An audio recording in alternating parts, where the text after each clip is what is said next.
안녕하십니까. 애동닦고 문양자 강쌤입니다. 자, 이번 시간에는 에너지관리 기능사 실기필답형 기출문제 2014년도 1회차 1번부터 보겠습니다. 다음 보기의 공기조와 부하 중 현열과 잡열이 모두 발생하는 것에 해당되는 번호를 모두 쓰시오 라고 돼 있네요. 자, 그래서 1번 문제 같은 경우는 공기조와 부하라고 해가지고 사실상 공조냉동 기계 과목에 좀 자주 출제되는 유형의 문제인데 이렇게 에너지에도 나온 만큼 간단하게 설명을 드리겠습니다. 그래서 이 문제에서 찾고자 하는 건 뭐냐면은 현열과 잡열이 동시에 발생하는 부하를 찾아라 라는 겁니다. 그래서 여기 보면 제가 보기에 나오는 부하를 적어뒀어요. 그래서 1번부터 벽, 유리창 등 구조체를 통한 관류열부터 그리고 여기 보시면 6번까지 외기 도입 부하. 그래서 이 부하의 종류는 여러 가지가 있는데 이 부하들 중에서 현열과 잡열이 동시에 발생하는 부하를 찾아라 라는 겁니다. 그렇다면 이 부하라는 게 도대체 뭘까? 우리가 냉방이든 난방이든 똑같습니다. 냉난방을 할 때 냉방은 뭐예요? 여름철에 하게 되죠. 여름철에 에어컨 켜는 걸 우리가 소위 냉방한다 라고 표현을 하잖아요. 그러면 냉방하는 이유는 뭐죠? 여름철 뜨거운 열을 제거하기 위해서, 즉 이 여름철의 부하라는 거는 뜨거운 열기가 되는 겁니다. 그럼 반대로 난방을 하게 되면은 겨울철에 차가운 열, 요 차가운 열, 즉 손실되는 열을 보충해주기 위해서 난방을 하게 되는 건데 이렇게 얘기하면 좀 어렵죠. 그래서 단순하게 생각하세요. 우리 겨울철에는 겨울철 난방부하라고 하면은 차가운 열, 그리고 여름철에 냉방부하라고 하면은 뜨거운 열. 정말 간단하게 쉽게 생각하면 그렇게 생각하시면 됩니다. 자, 이때 그런 부하들이 이렇게 존재한다라는 건데 결국은 부하라는 게 뭐예요?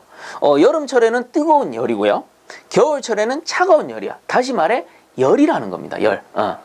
즉 이런 열 부하들을 나타내는 건데, 그렇다면 우리가 이미 배웠어요. 이 열을 두 가지로 나눌 수가 있습니다. 어떻게 나누면 되느냐? 현열과 잡열이 있었죠.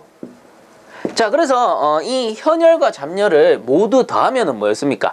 전열, 전체 열량이 된다라고 배웠잖아요.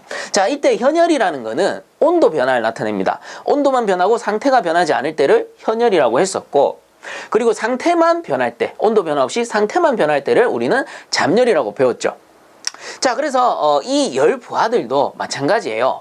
현열 부하가 있고요, 그리고 현열과 잡열이 동시에 존재하는 부하가 있습니다. 자, 여기에서 중요한 건 뭐냐? 제가 방금 말씀드렸어요.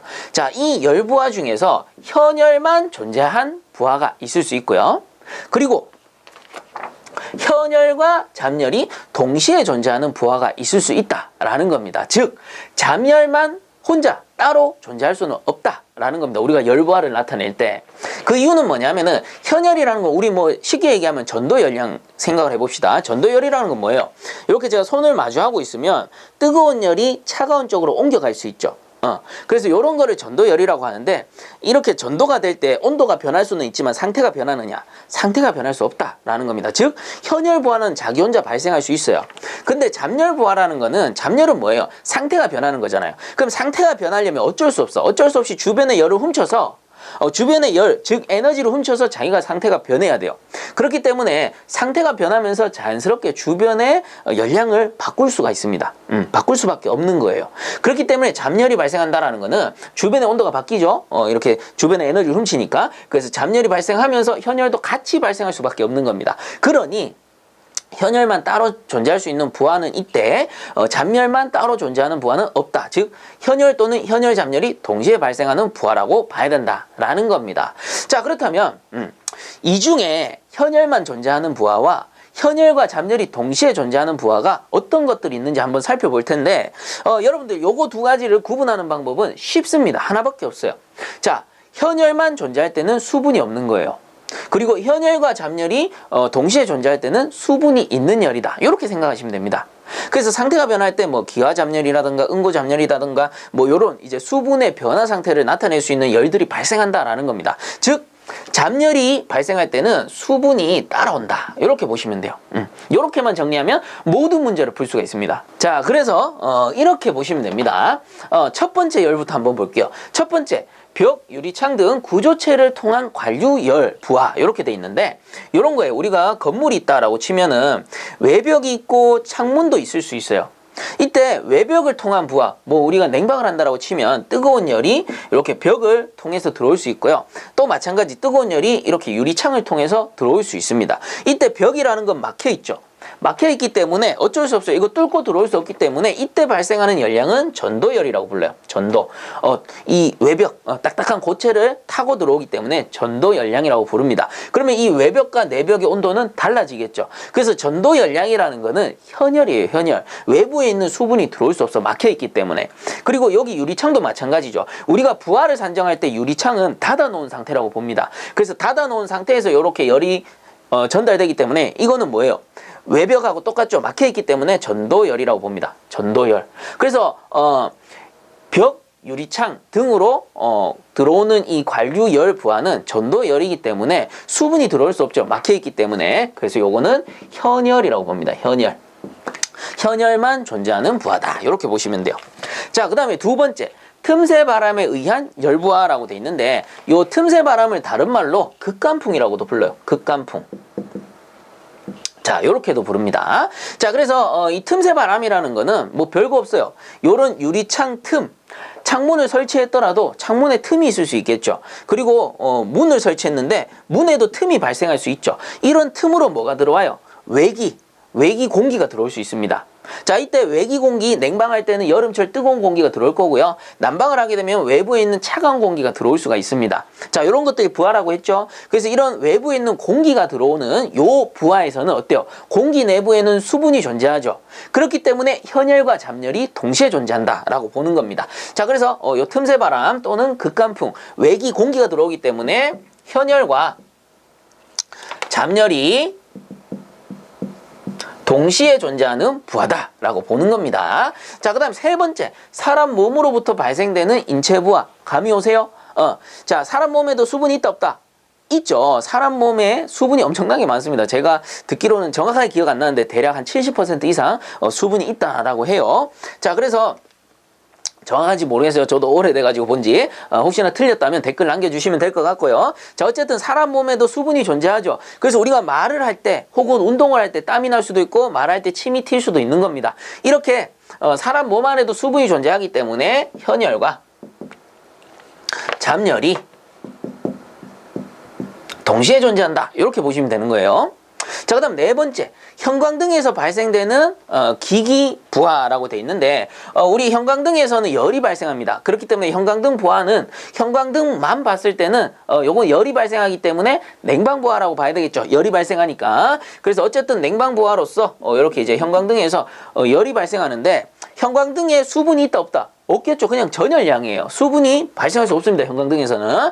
그래서 요거는 현열만 존재한다 라고 보시면 될 것 같고요. 그 다음 다섯 번째, 송풍기 덕트로부터의 장치부하라고 해가지고 송풍기나 덕트입니다. 공기조화 기계 안에 송풍기라는 장치와 그리고 덕트, 배관 대신에 공기를 이송시켜주는 덕트가 존재하죠. 자, 그래서 뭐 예를 들어 공기조화기가 있다. 이걸 뭐 줄여서 HU라고도 부르는데 에어 핸들링 유닛 뭐 이렇게 부릅니다. 그래서 공조기인데 여기에서 실내로 조화된 공기를 넣어주는 거예요. 자, 이때 여기 안에는 송풍기도 존재할 거고 요런 덕트도 존재합니다. 자, 이때 송풍기, 덕트, 송풍기와 덕트가 동시에 존재하는 요 열부하는 사실상 냉방부하입니다. 냉방부하. 그래서 열이 발생하기 때문에 우리는 냉방부하라고 봐요. 송풍기에서도 열이 발생할 거고 덕트에서도 열이 발생합니다. 그렇기 때문에 우리는 냉방부하라고 보는데 여기서 송풍기만 지우잖아요. 송풍기만 지우고 덕트만 부하로 보게 되면은 요거는 난방부하입니다. 왜냐하면 난방 시에는 이 송풍기에서는 열이 발생하겠지만 덕트에서는 어때요? 열이 손실된다라고 보는 거예요. 그래서 우리 겨울철 난방부하 시에는 송풍기는 열을 발생하기 때문에 부하로 안 보고 덕트는 뜨거운 열이 전달되어 오다가 밖으로 손실되니까 요거는 부하로 볼 수 있는 겁니다. 자, 어쨌든 지금은 뭐 송풍기, 덕트 같이 보는 거니까 냉방부하라고 보시면 되는데 요거는 제가 공조냉동 과목에서도 똑같아요. 그냥 외우라 그래요. 어떻게? 기기부하이면서 기기부하 또는 기기열량이면서 요거는 현열만 존재한다 라고 외우라고 해버립니다. 그래서 왜냐하면 우리 공존행동 과목 공부하다 보면은 요게 기기부하라고도 문제에서 나와요. 그래서 맞추기 위해서 제가 기기부하이면서 현열이라고 외우세요. 이렇게 알려드려요. 자, 방금 설명드렸듯이 송풍기 열 발생합니다. 열 안에 있는 모터 돌아가면서 열이 발생하죠. 근데 수분은 발생하지 않습니다. 송풍기 안에서. 그 덕트, 뭐 겨울철 손실되는 열도 그렇고 여름철에 우리가 냉방부하 시에는 냉방 같은 경우는 외부에 있는 열이 덕트로 전달되기 때문에 요것도 이제 덕트에서도 부하가 발생한다라고 볼 수 있는 거예요. 자, 어쨌든 얘들 다 뭐예요? 열이 전달되면서 어떻게 됩니까? 수분이 들어가는 게 아니죠. 덕트 내부로 수분이 들어가는 게 아니고 열이 그냥 전도되는 현상입니다. 그렇기 때문에 송풍기 덕트 부하의 경우 현열로 본다라는 겁니다. 그래서 기기 부하이면서 현열 혹은 기기 열량이면서 현열 이렇게 기억을 하시면 되는 겁니다. 자, 그 다음에 6번. 뭐 더 말할 것도 없죠. 외기 도입부하 뭐예요? 밖에 있는 공기를 넣는 거니까 공기 중에 수분이 존재하죠. 그러니 요거는 현열이면서 동시에 잡열이 같이 존재한다 라고 볼 수 있는 겁니다. 자, 어쨌든 좀 복잡한 내용일 수도 있고 긴 내용일 수도 있는데 제가 처음 나온 김에 좀 여러분들 쉽게 이해하시라고 좀 길지만 장엄하게 설명을 드렸습니다. 그래서 한 번 정도만 딱 이해하시면 여기에 관련된 문제는 거의 대부분 풀 수 있을 거라고 생각을 합니다. 그래서 여러분들 뭐만 딱 생각하시면 돼요. 현열만 존재할 때는 수분이 없고 이 현열과 잡열, 즉 잡열이 끼어 들어갈 때는 수분이 존재한다. 이렇게만 기억을 하시면 되는 거예요. 자, 그래서 1번 문제 같은 경우는 현열과 잡열이 모두 발생하는 것은 이라고 했기 때문에 뭐예요? 2번 그리고 3번 그리고 6번 그래서 2, 3, 6번이 정답이 되는 겁니다. 그리고 참고적으로 밑에 그 부하에 대한 해설 달아드렸으니까 이 외에도 부하가 많다라고 했죠. 그래서 밑에 있는 해설표 참고적으로 한 번씩들 보시기 바랍니다. 이제 제 설명을 들었기 때문에 이게 왜 현열만 존재하고 이게 왜 현열과 잡열이 동시에 존재하는지 어느 정도 이해가 가실 겁니다. 자, 이렇게 1번 문제 정리하도록 하겠습니다. 자, 그 다음 2번 문제 증기난방에서의 응축수 환수 방식 세 가지를 쓰시오라고 돼 있네요. 그래서 요 2번 문제는 41페이지에 나왔던 내용인데 사실상 이거 맞추라고 주는 겁니다. 그래서 증기난방 같은 경우는 제가 암기법까지 알려드렸죠. 중진기, 그래서 중력환수, 진공환수, 기계환수식 이렇게 세 가지다라고 했습니다. 그래서 중진기 꼭 기억을 하시고요. 중력환수식은 그냥 말 그대로 펌프 쓰지 않고 중력으로 이렇게 환수시키는 거고, 진공환수식은 진공펌프를 사용했었고, 그리고 기계환수식은 진공펌프 말고 일반 펌프를 사용한 환수 방식이었다라고 했었죠. 자, 그래서 2번 문제도 이렇게 정리하도록 하겠습니다. 자, 그 다음 3번 문제 난방부하가 2250kcal/h인 어떤 거실을 주철제 방열기로 온수 난방하려고 한다. 방열기 1섹션 쪽당 방열 면적이 0.2m 자승일 때 방열기의 소요 섹션 수는 몇 개인지 구하시오. 단 방열기의 방열량은 표준 방열량으로 한다 라고 돼 있네요. 자, 그래서 공식을 모르겠다 하시는 분들은 꼭 조건을 적어 봐야 됩니다. 그래서 난방부하는 Q는 2250kcal/h라고 해서 1시간당 발생되는 열량이 2250이다 라는 거고요. 그리고 쪽당 방열 면적 줬죠. 그래서 면적이니까 A는 0.2m 자승 per 쪽당이니까 쪽 요렇게 적어주셔야 됩니다. 자, 그리고 표준 방열량으로 한다 라고 해서 스몰 q를 줬네요. 스몰 q는 지금 온수 난방이니까 450 kcal/m 자승 hour가 됩니다.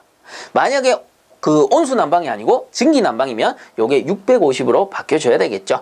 자, 그래서 이렇게 적어놓고 보니까 필요한 공식이 뭐예요? QA 스몰 q라고 줬으니까 그러면 난방부하 Q는 스몰 q 곱하기 A 곱하기 여기서 쪽을 줬죠. 섹션 수까지 했으니까 N 요렇게 해서 요 공식으로 풀면 된다라는 겁니다. 만약에 이 쪽이 없다. 쪽이 없고 그냥 단순히 면적을 줬다 라고 하면은 요 N을 빼도 되죠. 빼야 되는 겁니다. 빼도 되는 게 아니고. 자, 그래서 요 스몰 q라는 게 소요 방열량 혹은 표준 방열량이라고 했어요. 그래서 요게 단위가 kcal/m 자승 hour였는데 여기에다가 면적을 곱해주면 어떻게 돼요? 면적을 곱하면은 사라지고 kcal/h라는 난방부하가 나온다라는 겁니다. 근데 이 문제에서는 뭐예요? 요 A가 쪽당 방열 면적이잖아요. 그래서 미터 자승 per 쪽이다 보니 여기에다 곱하기 N 해가지고 이게 뭐예요? 쪽수다 이 말이죠. 쪽수. 그래서 해가지고 곱해주면은 이렇게 사라지니까 kcal/h라는 난방부하를 구할 수가 있다라는 겁니다. 자, 그래서 우리가 요 공식을 방열기로 그려보면은 뭐예요? 방열기가 이렇게 있는데 방열기 이렇게 있는데 방열기라는 건 사실상 이렇게 섹션으로 나눠져 있잖아요. 섹션으로 나눠져 있어요. 그래서 이 전체의 방열기의 면적을 준 게 아니고요. 사실상 문제에서 면적을 준다 해가지고 방열기의 면적을 주는 건 아니에요. 그래서 제가 그냥 설명을 위해서 이렇게 알려드리는 겁니다. 자, 그래서 이 전체 방열기 면적을 주는 게 아니고 여기서는 뭐예요? 요 쪽당 방열기의 쪽당 방열 면적, 요 쪽 한 개당 방열 면적 A를 준 겁니다. 그러면 여기에다가 이 n수, 요 쪽수를 구하게 되면, 쪽수를 곱해주게 되면 이 전체 방열 면적이 나오는 거죠. 자, 그래서 이 전체 방열 면적 구해가지고 여기 스몰 q, 뭐 표준 방열량이라든가 소요 방열량에다가 곱해주면은 난방부하가 나온다. 요런 개념이 되는 겁니다. 자, 그래서 여기서 이제 뭐 말 나온 김에 이제 설명을 마저 드릴게요. 그래서 요 섹션수가 없는 공식 같은 경우에는 그 면적, 그냥 말 그대로 실의 면적을 주는 거예요. 실의 면적. 실내의 면적. 그래서 실내의 면적에다가 소요 방열량을 곱해주면 이 전체 부하가 나온다라는 겁니다. 그때는 방열기 개수를 구하는 게 아니고요.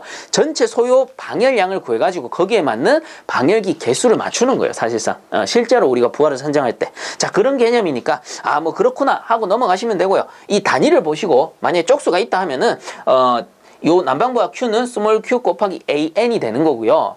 만약에 쪽수가 없다, 단위를 보니까. 그러면 난방부하 Q는 스몰 q 곱하기 A 면적이다. 이렇게 기억을 하시면 된다라는 겁니다. 자, 그렇게 정리를 하시고요.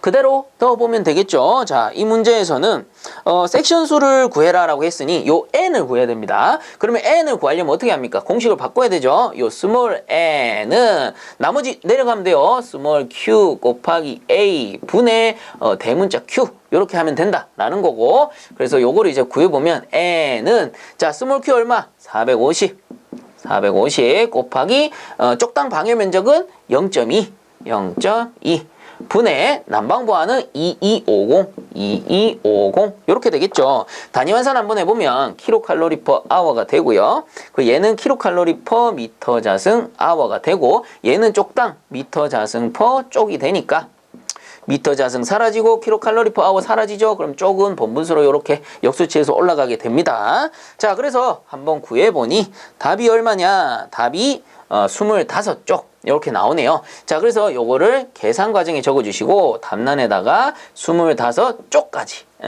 이렇게 적어주시면 되겠습니다. 자, 그 다음 4번 문제. 보일러 자동 제어의 종류들이다. 다음 각 제어의 제어량을 무엇이라 하는지 한 가지씩 쓰시오. 단 조작량으로 답을 쓰면 틀림이라고 되어 있습니다. 자, 그래서 이 문제는 사실상 해설에 아주 잘 나와 있어요. 그래서 해설만 보셔도 되는데 제가 간단하게 정리를 해드리면 이 보일러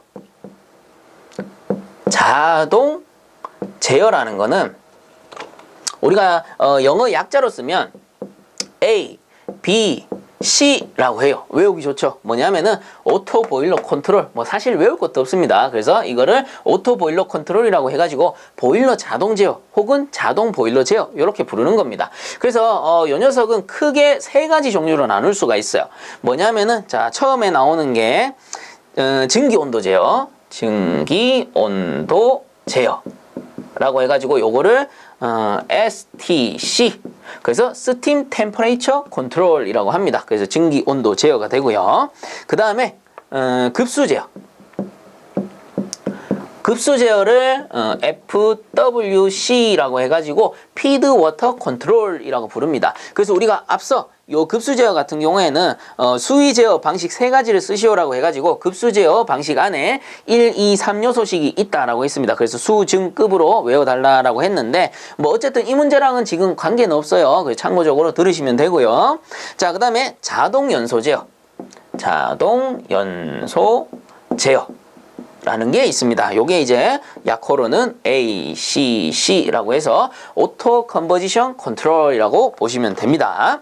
자, 그래서 이 보일러 자동 제어라는 거는 크게 세 가지, 증기 온도 제어, 급수 제어, 자동 연소 제어가 있다라는 겁니다. 그리고 얘들은 각각 제어량과 조작량이 존재한다 라는 겁니다. 그래서 요게 어떤 의미냐면은 조작량이라는 건 우리가 조작해야 될 대상, 그래서 얘를 조작하면은 제어량이 요게 요렇게 바뀌더라 라는 겁니다. 그래서 예를 들면 이런 거죠. 급수 제어가 제일 쉬워요. 볼 때 급수 제어라는 거는 보시면 해설해 보면 급수량을 조작해요. 급수량을 조작하면 당연히 보일러 수위가 제어가 되겠죠. 요런 개념이다 라는 겁니다. 자, 그래서 이 문제에서 찾고자 하는 건 뭐냐면은 이 제어량과 조작량 중에 얘들의 제어량을 각각 한 개씩 써라 라는 뜻이에요. 그래서 요거를 조금만 더 디테일하게 한번 살펴보면, 자, 요렇게 제가 판서를 해뒀는데, 하나씩 알아봅시다. 그렇게 어려운 내용이 아니에요. 자, 첫 번째, 증기온도 제어, 스팀 템퍼레이처 컨트롤이라고 하는데,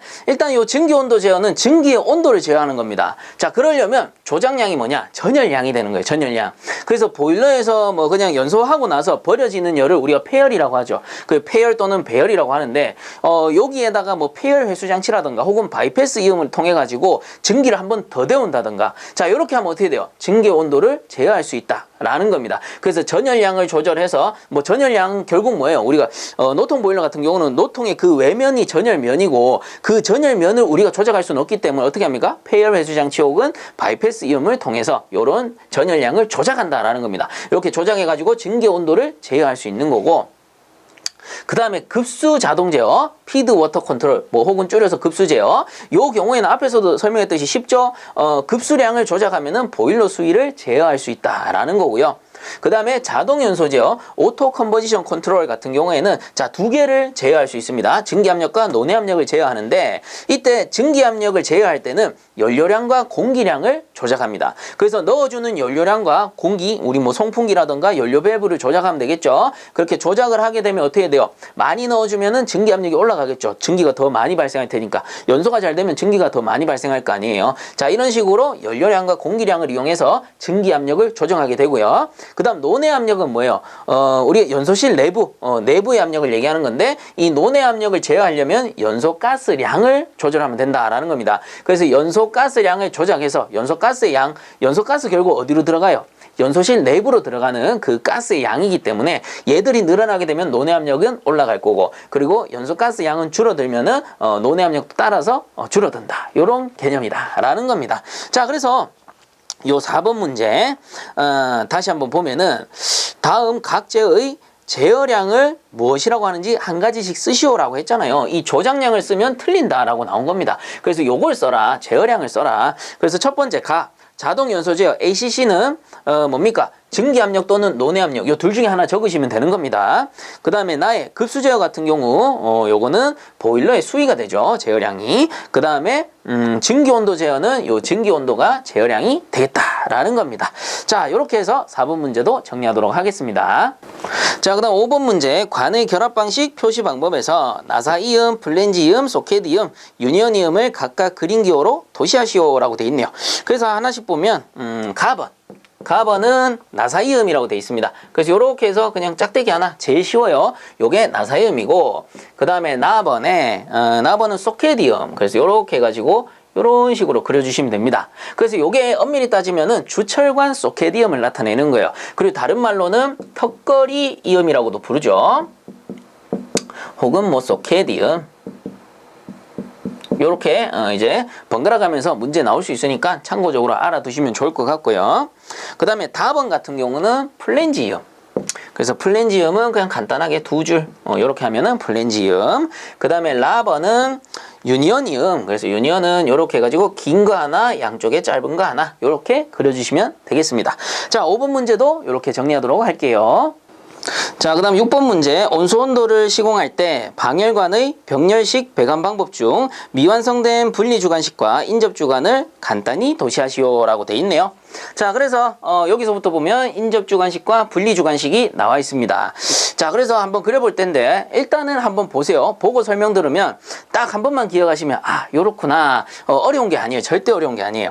자, 그래서 일단 인접주관식부터 한번 그려보게 되면은, 자, 보내주는 게 뭐 우리가 온수난방이라고 했으니까 요게 송수 라인이겠죠. 송수 주관이라고 보면 됩니다. 그럼 얘 되돌아오는 건 뭐예요? 요거는 환수 주관이 되겠죠. 그 이쪽에도 왼쪽 게 송수, 그리고 이쪽이 환수라고 보시면 되는데, 일단 인접주관부터 한번 그려보면 인접주관 요렇게 올려가지고 연결해주고 연결해 주시면 됩니다.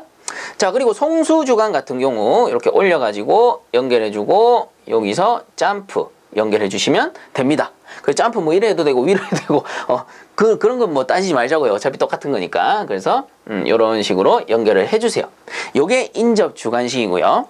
그리고 분리주관식 같은 경우에는 송수주관 요렇게 해가지고 하나, 둘, 그 다음에 셋. 이렇게 연결해 주시면 되고요. 그 다음에 환수 주간은 여기서 나와가지고 이렇게 보내주고 하나, 둘 이렇게 연결해 주시면 됩니다. 그러면 하살표를 따라가 보면 요게 송수 주간 이런 식으로 들어가고 그 다음에 환수될 때는 이렇게 되돌아와서 밑으로 내려간다라고 보시면 되고 그 다음 분리 주간도 송수 주간 이렇게 해서 공급이 될 거고 그 다음에 뒤쪽으로 이렇게 환수가 된다라고 보시면 되는 겁니다. 그럼 왜 인접 주간이고 분리 주간이냐 이렇게 그림 그려드리면 눈치 빠르신 분들은 벌써 눈치채셨을 거예요. 뭐냐 하면은 인접 주간은 이 송수 주간과 환수 주간이 인접해 있다, 가까이 있다 이런 뜻이에요.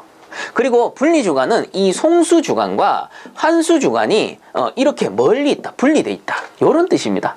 자, 그래서 인접 주간과 분리 주간 뜻만 딱 알아버리면 그리는 거 정말 쉬워요. 어려울 거 하나도 없죠. 자, 그래서 6번 문제도 이렇게 정리하도록 하겠습니다. 자, 그 다음 7번 문제. 증기난방과 비교한 온수난방의 특징을 4가지만 쓰시오라고 돼 있네요. 자, 그래서 이 문제 같은 경우는 교재 44페이지 내용을 참고하셔도 되겠고요. 그래서 그때 강의에서도 간단하게 다뤄드렸습니다. 어떤 내용이냐.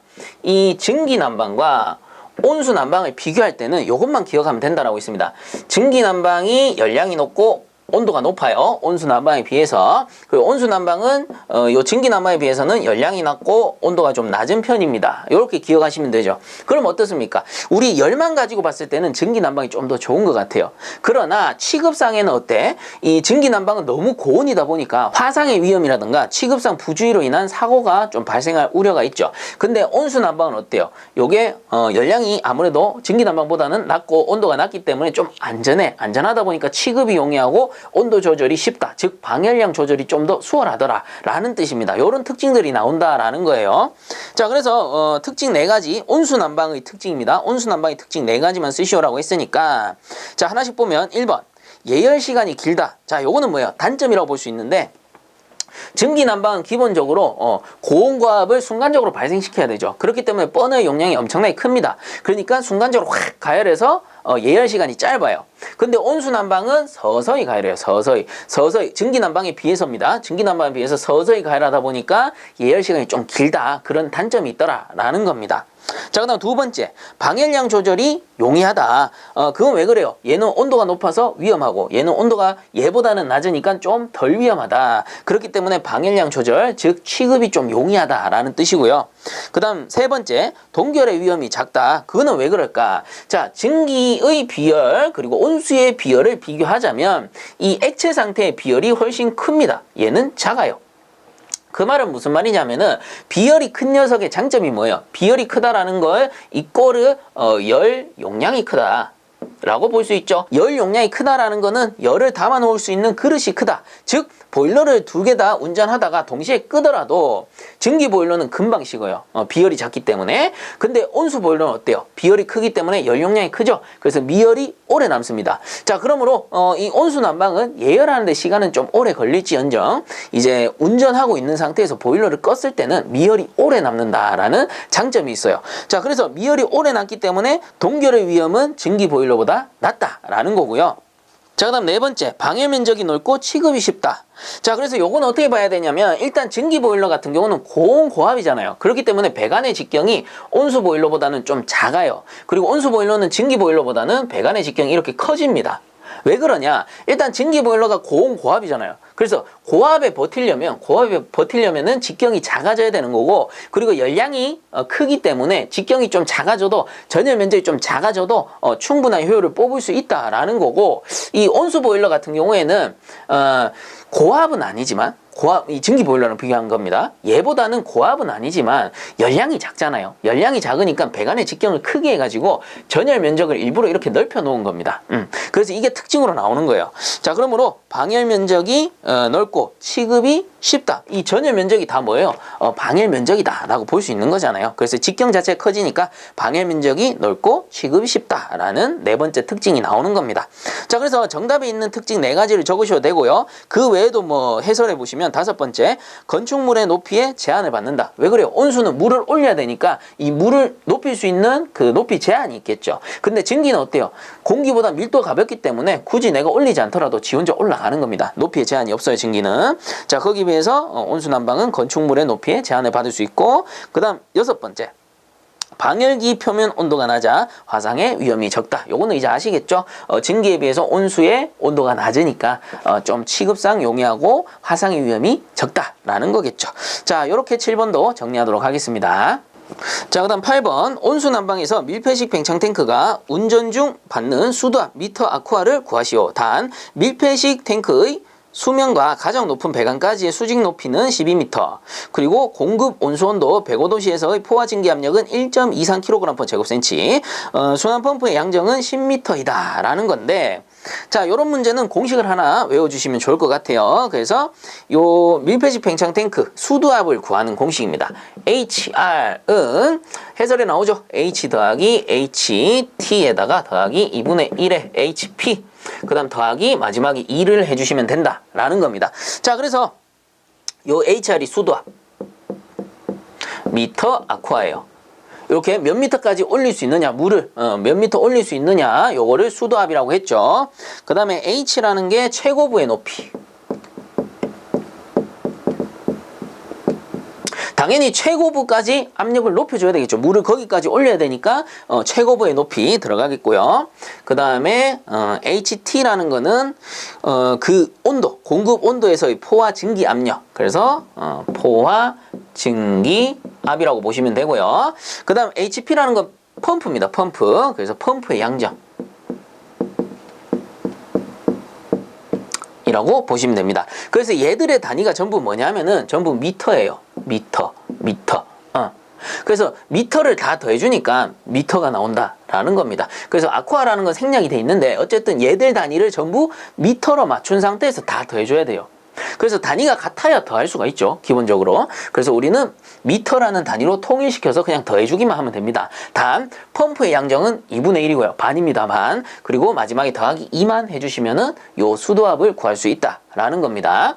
자, 그래서 일단 최고부의 높이는 가장 높은 배관까지 수직 높이가 12m 더하기 HT라는 게 포화 증기 압력은 1.23kg/제곱센치다 라고 돼 있죠. 근데 뭘로 바꿔야 돼요? 우리 미터로 바꿔야 돼. 즉 정확하게 얘기하면 미터 아쿠아로 바꿔야 됩니다. 요 아쿠아가 지금 그냥 생략돼 있는 거예요. 그러면 지금 포화 증기 압력이 1.23kg/제곱센치라고 했으니 우리 바꿔야 되죠. 1atm 대기압은 1.032kg/제곱센치와 같고요. 그리고 수도압으로 하면 10.33, 요게 미터 아쿠아랑 같다라고 했습니다. 요거를 이용해가지고 단위 환산하면 돼요.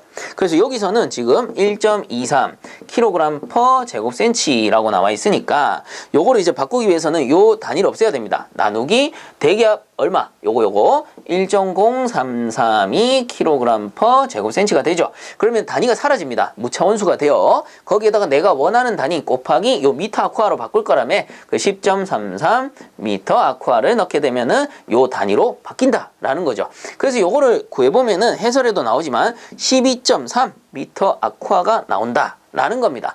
자, 그래서 우리는 요 포화 증기 압을 1.23으로 놓으면 곤란합니다.